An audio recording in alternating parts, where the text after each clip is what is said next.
Good evening, ladies and gentlemen. This is Political Talk to JB. I am your host, Julian Boykin, and today I am joined by Mr. Anthony Tilghman, who is running for State Delegate, District 25, Prince George's County, Maryland. Anthony, how are you doing this evening? I'm doing great. Thanks for having me. Tell us a little bit about yourself and the position that you're campaigning for. Well, hey, so good evening, everybody. Once again, thank you, Mr. Boykins, for just having me on this program. I'm excited to be here. For those who don't know me, my name is Anthony Tillman. I'm currently a commissioner in the great city of District Heights, founder of a nonprofit called Make Smart Cool, and award-winning photographer with the Washington Informer. And most importantly, I'm a father of a 2-year-old daughter, and that's pretty much my biggest blessing. So, as it relates to education in Prince George's County, we understand, reading, writing, math, and things of that nature is a struggle for a lot of kids across the country, but specifically in Prince George's County. What is your plan to make sure that the children in District 25 receive the proper education that they need so they can succeed for tomorrow? Well, one of the first things we have to do is we have to fully fund the blueprint for schools. That's pretty much the biggest budget that happens in Maryland. Of course, as you know, 60% of our budget goes to education in Maryland. So I think, we have to fully fund education. We have to really pay our teachers what they're worth, and we have to support, students with special needs, and we have to support our youth with just initiatives that further their education. As a chair of the Education Roundtable, I've been in Annapolis, testifying on behalf of, issues that, supports our students and our teachers and our parents. And I think that's what's needed is that continued advocacy for what we do. When it comes to crime, PG County has had its fair share of crime, you know, as far back as I can remember when I lived in Charles County, Maryland. I can remember PG having some crime issues. When it comes to crime, what is your plan in making sure that the residents of PG County can, walk at night safely without having to look over their shoulder and worry about being robbed, anything like that? Well, as a commissioner of District Heights, one of the biggest things that I focus on is that I'm making sure that we have well-equipped police. We have to have a full force of police to really handle the business of the city and the state and the counties. We have 27 municipalities in Prince George's County, and we have to really work with everybody to make sure that we are all, working in alignment and supporting each other in regards to crime. We have we our teens and our youth today are really just disadvantaged based off of survival. We have kids right now that just need something to do. And, the kids between ages 14 and 18, they need jobs. They need really that focus on career goals, which is why in District Heights, I started the first workforce development lab in the city for jobs and workforce development resources. Our residents can come in, apply for jobs, get resources, and also take classes to further their education.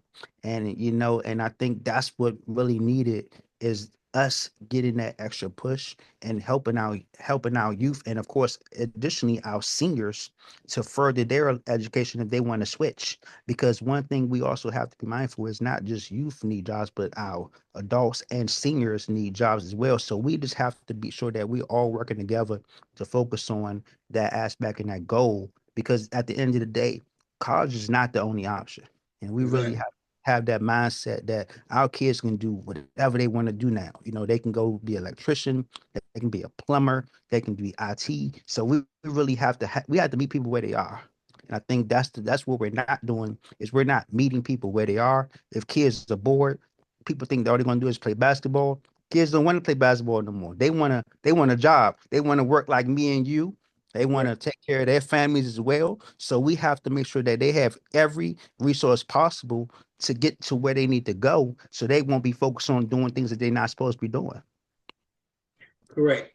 Speaking of children's education, as it relates to kids with autism, special needs, disabilities, what is your plan in making sure those kids from that community are not left behind as well? Yeah, so as a father of a daughter with autism, I understand how education and support is needed to get those resources that matters to our youth. And I've been, one of the biggest things that I see is just we don't really have the capability and the staff to really handle a lot of kids with special needs, and additionally kids like my daughter. So, I think as a advocate, I'm going to be in Annapolis fighting for more support, more money, and more advocacy to make sure that all of our kids get that world-class education that we're talking about everyone should have. Because regardless of your zip code, you should really have the same education as you do in Prince George's County as you do in Charles County. So I think we need to meet our kids and make sure they're fully funded. One of the biggest things that I see in Annapolis every year is that they they talk about education and say it's not in the budget. Well, when we promising our kids that they want to be great, and the kid walk up to me and say, "Hey, how come you couldn't help me?" I can't say, "Well, I'm sorry, but it wasn't in the budget." You know what I'm saying? That's something that you can't say to kids. You got to say, "Look, I'm doing everything I can to make sure that you have everything you need to be successful." That's we had to really face the facts that our kids aren't really college ready. They're not Right. ready for college, and we have to make sure that we're giving them those avenues of support so they can be, ready for college. And of course, that includes fully funding education. Education is a human right, and I think it's times for us to support it. And regardless of what position you held, you pay for children, regardless if you have them or not. You know what I'm saying? So I think that's one thing we have to all me and you have kids.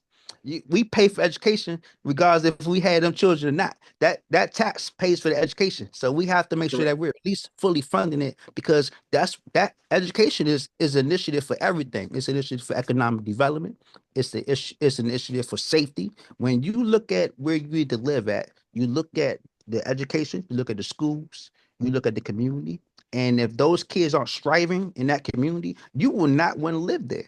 So Correct. I think we have to face the fact that we have to fully fund education in order to have that barrier removed that our kids can't move forward with because they keep having these budget setbacks.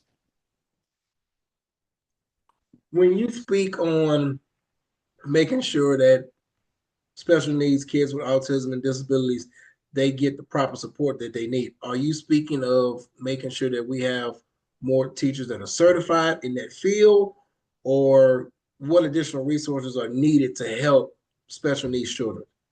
Well, one of the biggest things that we definitely need is certified teachers. That's one of the biggest challenges that we have is getting teachers certified.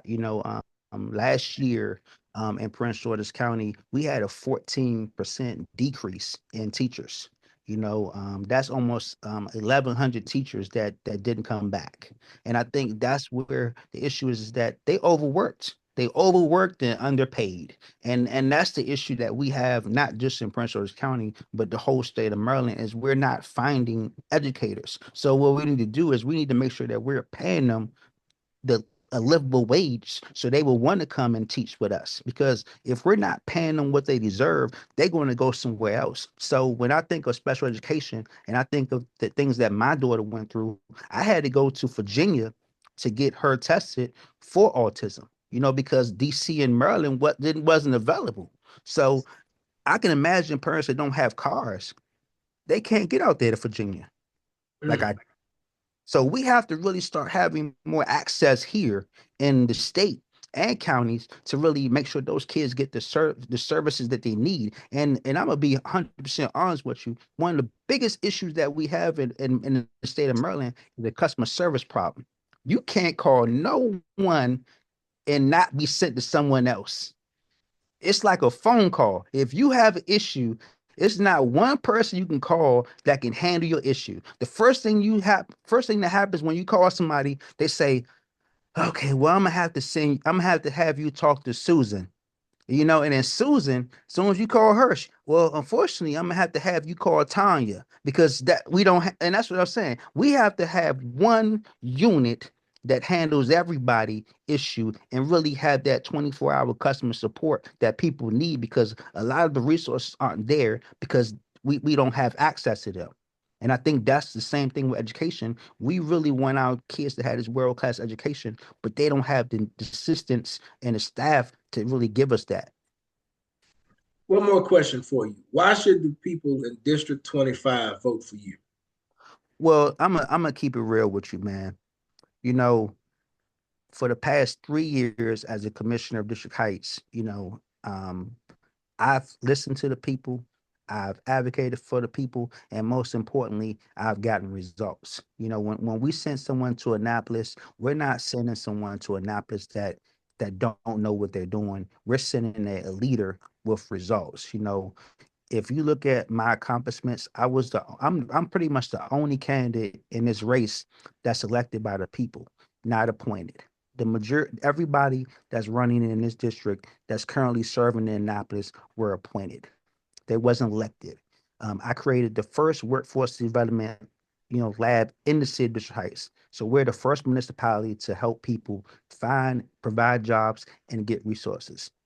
Make Smart Cool, my nonprofit, has been doing a literacy program for the past 12 years. We have helped over 1,000 people move forward in their reading level. I've, as far as health and wellness, which I didn't even talk about, when a year ago, I was realizing that my family was having health issues. So I wanted to take it to a step level. And I started the first health and wellness tour, helping people get services where they are. So for the past year, I've been going across the county offering free healthcare screenings and mental health resources to help people get those services they need and get those wellness checks. And finally, as an education champion, I helped fully fund Blueprint. I testified on behalf of the opening teachers bargaining. And also, I pretty much helped fund, school safety with my Safe Passage program with in partnership with the county council and the Board of Education. So I'm partisan. I'm working on both sides to make sure that we are working with the right people to make a difference in our community. And that's why I need to go to Annapolis because I need to be doing more and I need that help to get there. So if people want to ask additional questions or make a donation to your campaign, how can they get in contact with you? Well, thank you for that question. That's the most important question, man. It's like, people need to know where to find me. And of course, you can always go to anthonyformaryland.com. That's my website, real simple, anthonyformaryland.com. And of course, I take, anything. I take, no dollar is too small. We need any support we can. Hey, and if you can't donate, volunteer. If you can't volunteer, spread the word. Trust me, I know life be life. And people sometimes people don't have the income to support. So I'm asking for your help and spreading the word. Tell a friend about me and tell them to go to anthonyformerton.com and let's make a difference together because it's your voice, your vote, and your future. Real quick, with your website, is that the number four or the word itself for FOR? FOR, Anthony FOR Maryland.com. And thank you for asking me for that. Yes. And of course, if you have trouble, just Google Anthony Tillman. We'll definitely do that. Anthony, thank you for your time. Ladies and gentlemen, Mr. Anthony Tilghman, who is running for State Delegate District 25, representing Prince George's County, Maryland. Anthony, thank you for your time and best of luck in your campaign. Thank you. And before I go, man, I just want to say thank you for what you're doing, man. You're providing this platform is something that a lot of people, fail to do. And I think that's what more people need to do is just spread the word and because time is valuable. So I appreciate your time and your value to this craft. Thank you. Thank you.